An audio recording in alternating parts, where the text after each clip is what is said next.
Hi, I'm Cathy Naiser with the Naiser Real Estate Group. This video is about a form every real estate agent should tell you about, but many often don't.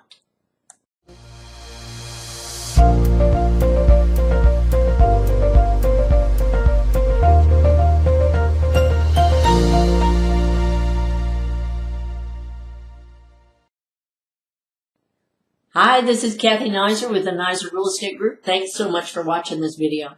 The video today is about this form, the information about brokerage services.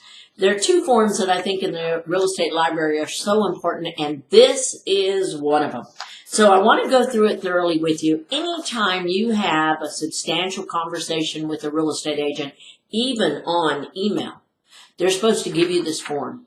And in my opinion, they should explain it to you. But if you're signing any paperwork, you should definitely have it explained to you. So this form is a disclosure that explains how brokers work.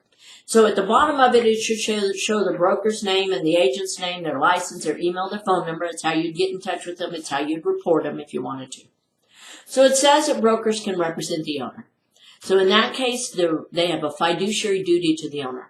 They have to work diligently and confidently for the owner. They have to obey the owner's commands, keep the owner's confidences, and tell the owner everything they find out about the buyer. So when the buyer calls on a sign, says, I want to buy the house, I want to find out how much it is.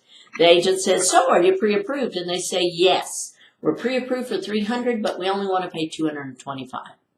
What have they already told the agent? How much they can pay.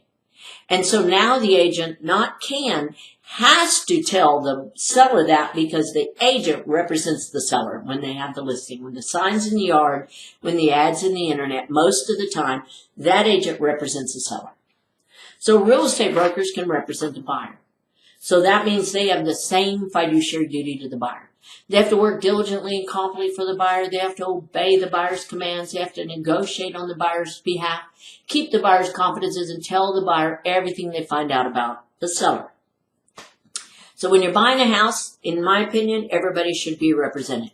When I bought my first condo, I went to an agent to hire her. That's what I went. Somebody told me her name, go see so-and-so. I went and hire her. Thought I did. I didn't know. So she said, okay, let's get you pre-qualified. Okay, you only qualify for a little condo. So here's some condos. My assistant will show them to you. This was many, many, many years ago. And so I went and looked at the condos. I said, I like this one. What do you think about the price? She goes, I think it's a pretty good price. He just put it on the market, and it's a good price. So I wrote an offer with her and got the condo in the contract. Then it was time for inspections. And she says, it's time for your inspection. I'll call over the inspector, and you just go to the inspection. You got to pay him. You got to listen to everything he says. So I went to the inspection. The inspector told me there were some little items here and there. So I went back to her and I said, so what about these items in the inspection? She said, oh, those are the little things you should know about them, but we don't need to worry about that. So I went forward and bought the condo. And then I was in my early 30s. It's a long time ago. So I went and bought the condo. At the closing table, I'm sitting at the title company saying, hands me this form. It was the earlier version of this form.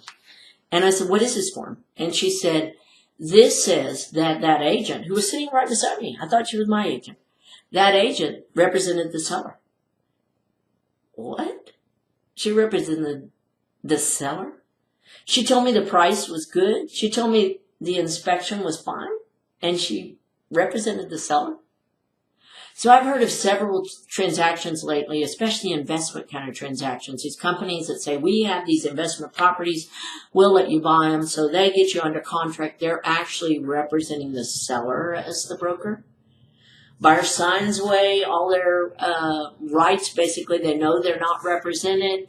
They know the property's as is. Most of the time, they don't even do an inspection. Agent says it's good. Price is good. And then they go to sell it. And then there's problems. There's either problems with the pricing or there's problems with the property that they never were disclosed. Really, having a real estate agent protect you is huge.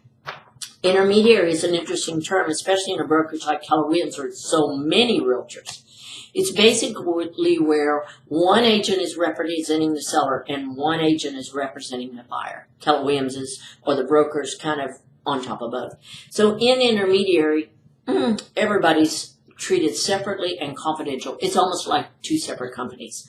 They don't get a part of each other's money. It's not like on HDTV where everybody runs down the hall and talks to each other. That's really against the law. Intermediary, everything's completely separate and confidential. So just to disclose, I'm a broker. I'm more experienced and trained than most agents, but I'm not the broker of my company. Keller Williams is. So Keller Williams is the broker. I'm what's known as a broker associate. There happen to be a bunch of broker associates at Keller Williams because it's an amazing company. Anyway, this information on the information about brokerage services is a very important form and should be disclosed to you again every time you have a substantial conversation with a real estate agent.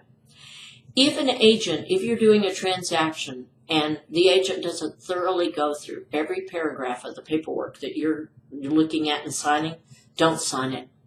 Do not sign the paperwork if the agent isn't thoroughly going through it. If they don't know it well enough to go through it thoroughly, run away, right? But if they're just saying sign, it's just as is, whatever, don't. You can always hire a real estate attorney to help you. An attorney is the one who can legally advise you. But if that real estate agent isn't going through it, don't do it.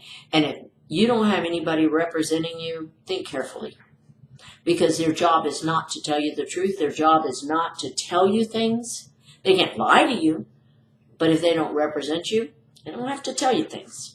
So always have somebody represent you. If I can ever help you buying and selling, investing in real estate, give me a call. I'm happy to. My number is 210-372-5141. Hope this video has been helpful. Have a great day.